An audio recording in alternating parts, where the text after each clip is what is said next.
नमस्कार दोस्तों, स्वागत है आपका आज के इस वीडियो लेक्चर में। हमारी साइंस की टॉपिक वाइज टेस्ट सीरीज चल रही थी, जिसका अगला वीडियो है और इस वीडियो में वेरी इंपॉर्टेंट प्रश्नों को शामिल किया है जो एग्जाम की दृष्टि से इंपॉर्टेंट है। तो वीडियो को अंत तक जरूर देखिए। आज की वीडियो में बात करेंगे औद्योगिक रसायन और दैनिक जीवन में रसायन का उपयोग। देखिए आज का पहला प्रश्न, अपमार्जक रासायनिक रूप से क्या होता है। अपमार्जक होते हैं वो रासायनिक रूप से क्या होते हैं, बेंजीन सल्फोनिक अम्ल होते हैं। अपमार्जक रासायनिक रूप से क्या होता है, बेंजीन सल्फोनिक अम्ल होता है। प्रश्न संख्या 2 देखिए, क्लोरीन रंगीन कपड़े को किस क्रिया से विरंजित करता है। क्लोरीन है वो रंगीन कपड़े को किस क्रिया के द्वारा विरंजित करता है, तो ऑक्सीकरण के द्वारा विरंजित करता है। क्लोरीन है वो रंगीन कपड़े को ऑक्सीकरण के द्वारा विरंजित करता है।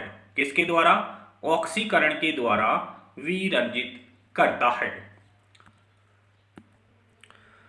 प्रश्न संख्या 3 देखिए, कठोर जल साबुन के साथ पर्याप्त झाग उत्पन्न नहीं करता है। कठोर जल है वो साबुन के साथ पर्याप्त झाग उत्पन्न नहीं करता है।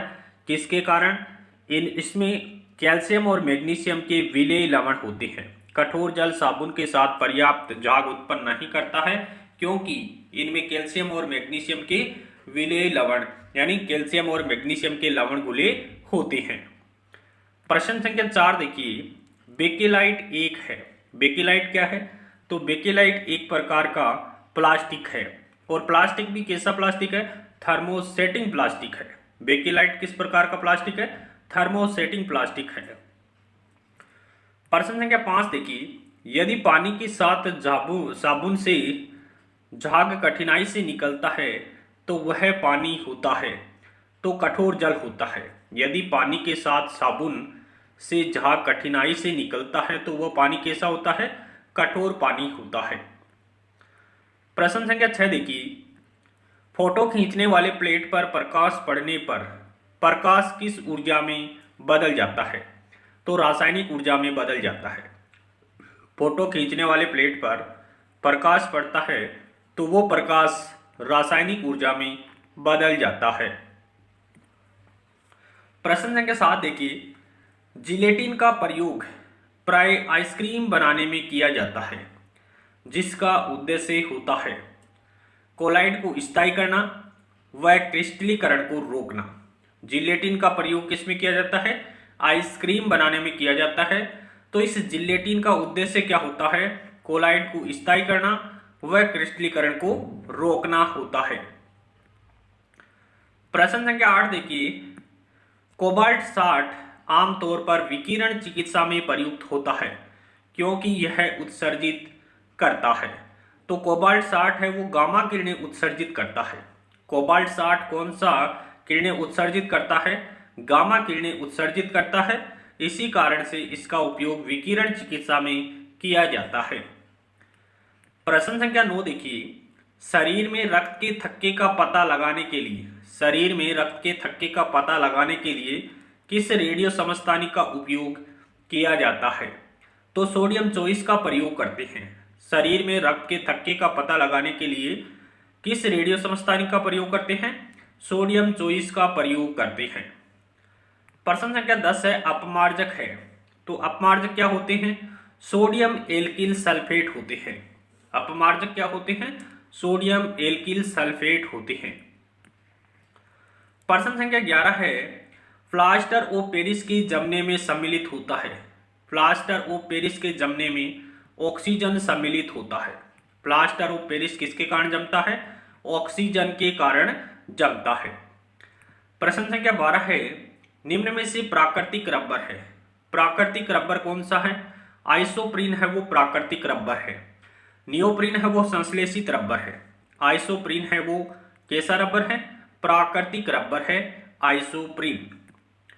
प्रश्न संख्या 13 देखिए, साबुन के उत्पाद में सह उत्पाद क्या है। साबुन के उत्पाद में सह उत्पाद क्या है, ग्लिसरोल होता है। साबुन के उत्पाद में सह उत्पाद के रूप में क्या प्राप्त होता है, ग्लिसरोल प्राप्त होता है। प्रश्न संख्या 14 देखिए, हृदय की धड़कन नियंत्रित करने के लिए कौन सा खनिज आवश्यक है। हृदय की धड़कन को नियंत्रित करने के लिए कौन सी खनिज की आवश्यकता होती है? तो पोटेशियम की आवश्यकता होती है। हृदय की धड़कन को नियंत्रित करने के लिए किस खनिज की आवश्यकता होती है? तो पोटेशियम की आवश्यकता होती है। प्रश्न संख्या 15 देखिए, सिगरेट लाइटर में कौन सी गैस प्रयुक्त की जाती है? तो ब्यूटेन गैस का प्रयोग सिगरेट लाइटर में किया जाता है। प्रश्न संख्या 16 है, ब्रेन ट्यूमर की जांच करने के लिए प्रयुक्त होता है। तो ब्रेन ट्यूमर की जांच करने के लिए पारा 203 का उपयोग किया जाता है। ब्रेन ट्यूमर की जांच करने के लिए किस समस्थानिक का प्रयोग करते हैं? पारा 203 का प्रयोग किया जाता है। प्रश्न संख्या 17 देखिए, रेडियो कार्बन डेंटिंग विधि के माध्यम से किसकी आयु ज्ञात की जाती है? किस विधि के द्वारा? रेडियो कार्बन डेंटिंग विधि के द्वारा जीवाश्मों की आयु है वो ज्ञात की जाती है। प्रश्न संख्या 18 देखिए, पेड़ के फूल जाने पर नमक युक्त गर्म पानी में पेड़ डालने पर राहत मिलती है, यह किस क्रिया द्वारा होता है? तो प्लाज्मोलिसिस के द्वारा होता है। पेड़ के फूल जाने पर नमक युक्त गर्म पानी में पेड़ डालने पर राहत मिलती है, यह किस क्रिया द्वारा होता है? प्लाज्मोलिसिस के द्वारा होता है। प्रश्न संख्या 19 है, गल ग्रंथि, जिसको थायराइड ग्रंथि भी कहते हैं, गल ग्रंथि या थायराइड ग्रंथि की जांच के लिए प्रयुक्त किया जाता है। कौन सा समस्थानिक का प्रयोग करते हैं? आयोडीन 131 का उपयोग किया जाता है। गल ग्रंथि की जांच के लिए कौन सी रसायन का या समस्थानिक का प्रयोग करते हैं? आयोडीन 131 का प्रयोग किया जाता है। प्रश्न संख्या 20 देखिए, फिनोल का उपयोग निम्नलिखित में से किसके निर्माण में होता है? तो प्लास्टिक के निर्माण में किसका उपयोग करते हैं? फिनोल का उपयोग किया जाता है। फिनोल का उपयोग किसमें करते हैं? प्लास्टिक के निर्माण में किया जाता है। प्रश्न संख्या 21 है, tetra ethyl lead TEL petrol में मिलाया जाता है।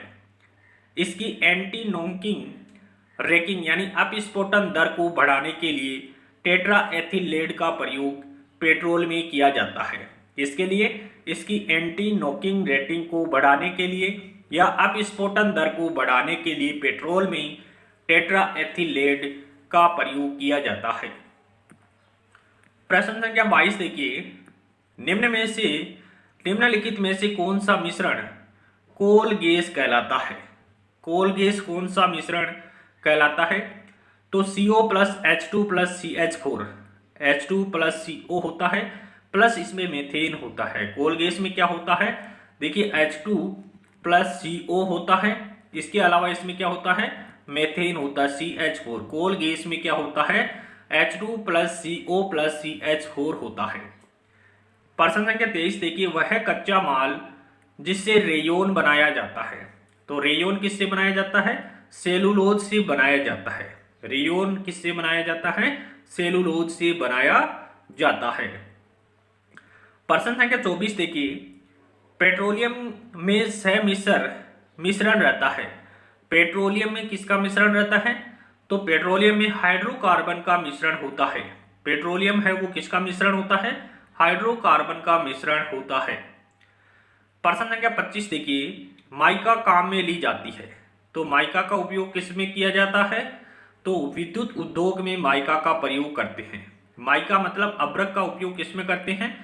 अभ्रक का उपयोग किस में किया जाता है? तो विद्युत उद्योग में अभ्रक या माइका का उपयोग किया जाता है। प्रश्न संख्या 26 देखिए, एथिलीन से पॉलीएथिलीन का बनना, एथिलीन से पॉलीएथिलीन का बनना बहुलीकरण अभिक्रिया है। एथिलीन से क्या बन रहा है? पॉलीएथिलीन बन रहा है। किस प्रकार की अभिक्रिया है? बहुलकीकरण अभिक्रिया है। प्रश्न संख्या 27 देखिए, वनस्पति घी के निर्माण में किस गैस का प्रयोग होता है? तो वनस्पति तेल से वनस्पति घी के निर्माण में हाइड्रोजन गैस का प्रयोग किया जाता है। प्रश्न संख्या 28 है, प्लास्टिक है। तो प्लास्टिक क्या होते हैं? प्लास्टिक बहुलक होते हैं।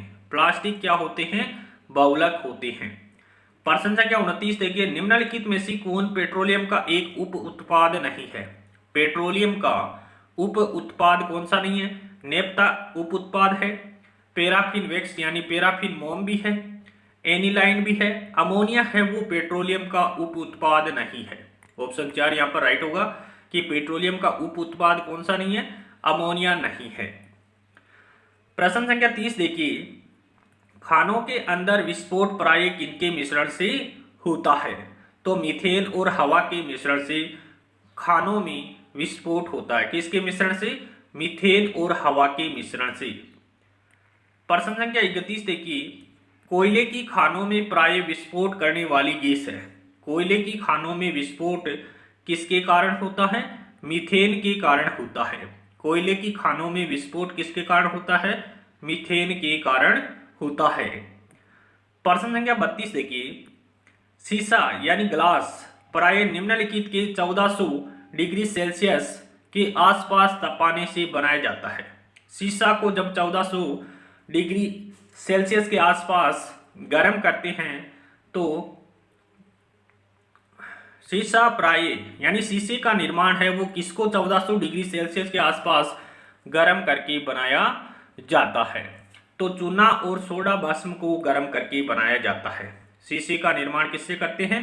चूना और सोडा भस्म को 1400 डिग्री सेल्सियस के आसपास तपाने से शीशे का निर्माण होता है। अगला प्रश्न देखिए,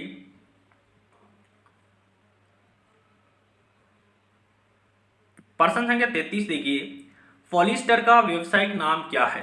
पॉलिस्टर का व्यावसायिक नाम क्या है? किसका?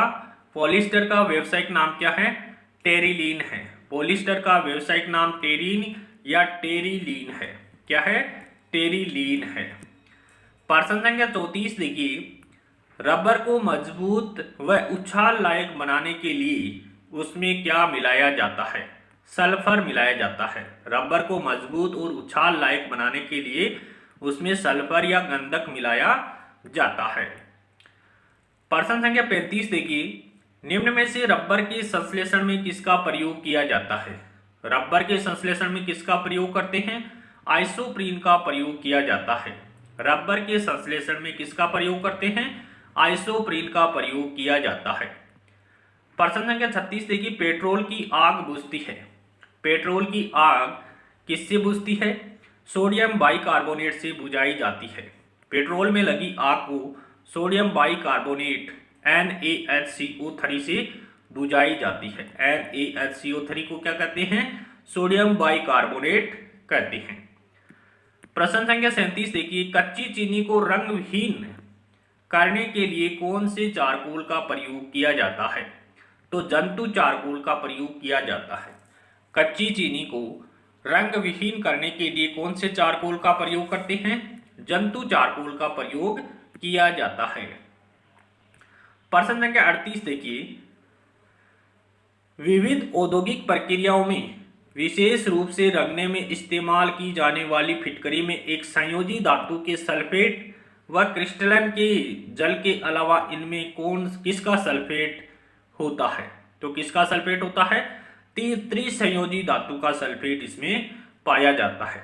विविध औद्योगिक प्रक्रियाओं में विशेष रूप से रंगने में इस्तेमाल की जाने वाली फिटकरी में एक संयोजी धातु के सल्फेट व क्रिस्टलन के जल के अलावा इसमें त्रिसंयोजी धातु का सल्फेट भी होता है। प्रश्न संख्या 39 और आज का अंतिम प्रश्न भी है, सूती और ऊनी रेशों में अंतर ज्ञात किया जा सकता है। जलाकर के अंतर ज्ञात किया जा सकता है। सूती और ऊनी रेशों में अंतर किसके द्वारा ज्ञात किया जा सकता है? उनको जला करके अंतर ज्ञात किया जा सकता है।